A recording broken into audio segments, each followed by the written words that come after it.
Here's a bit about the oracle of Zeus Ammon at Siwa and an unusual way of interpreting the will of the gods.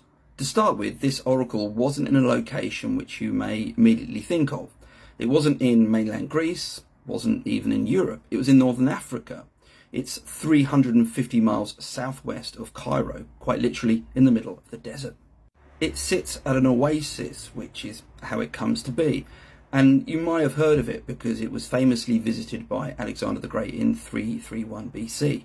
Now, when we think about oracles, you might think that there was an established way of always reading or interpreting the will of the gods, and that wasn't the case. Oracles tended to do their own thing. The way, for example, the oracle at Delphi worked was pretty different to the way the one at Dodona worked. And certainly at Siwa, it was very different. It involved a number of priests and a large boat. We have two sources that give us some, insight into what went on. Diodorus Siculus and Quintus Curtius, and these individuals were writing in the 1st century BC and the 1st century AD.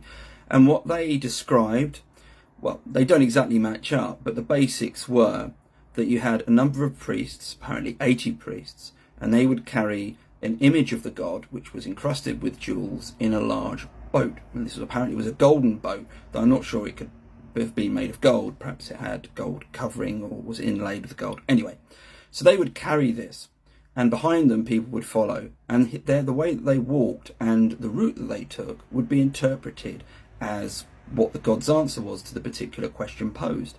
The more I think about it, I really like that way of working as an oracle.